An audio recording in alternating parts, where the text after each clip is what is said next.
Hello everyone, I'm Lahiru Bandaranayake. In this video, I'm going to talk with you about programming part of the product purchasing process in our web application.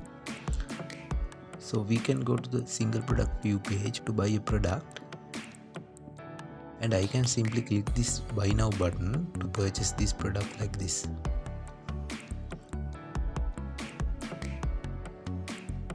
Now we can see that a window has been opened from the payment gateway provided by the PayHere. I'm using this PayHere gateway for this purchasing process. So in this case, I'm using the sandbox testing feature that provides by PayHere. So we can purchase the product by using a card that they provide us for demonstrations.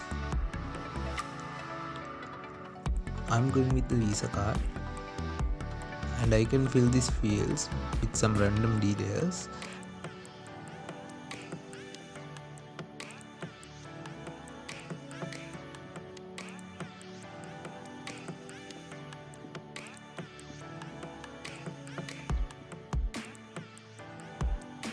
And I can add the card number that they provide in their websites.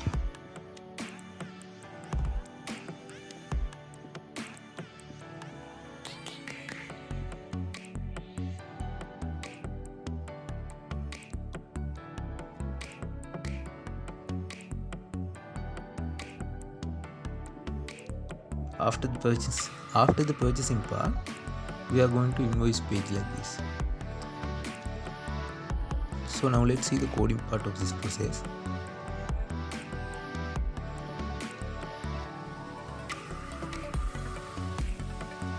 So this is the buy now button that we saw earlier. I have called pay now function by onClick event in this button, and I send the product ID with the onClick as a parameter. And I gave an ID called PayHere to this button.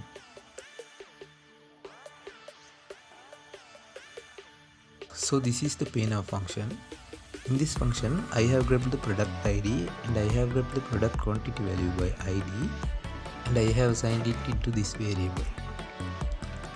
After that, I have assigned the XML HTTPS request into this variable, and I have sent our ID and the product quantity into buy now process PHP file by get method.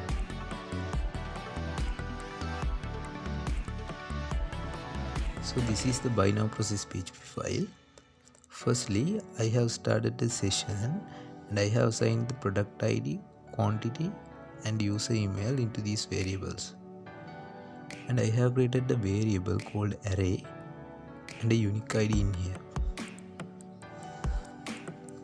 Then I created two select queries to get product data that we are going to purchase and the user address data. And if the user has an address, I have added the coding part of the delivery using district table and city table. After that, I have created the total price part and the title.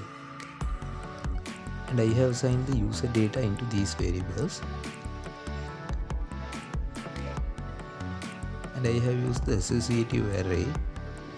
In here, I have used the associative array that we created before, and I have given different names to these values in the associative array.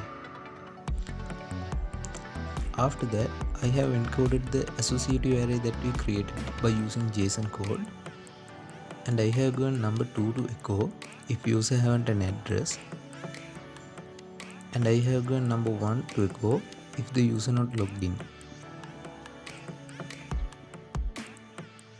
In the response, I have recreated the associative array that we encoded, and I have assigned the mail and amount to these variables by using the associative array. In here, I gave the alerts and locations when user has no address or user not logged in. After that, I have added the functions of payment gateway. I got these from the PayHere website, and I have added the user data, address data, product data into payment gateway by using our associative array. I have added my merchant ID of the PayHere account in here, and I gave the returning URLs in here. So that's the product purchasing part. Thank you for watching.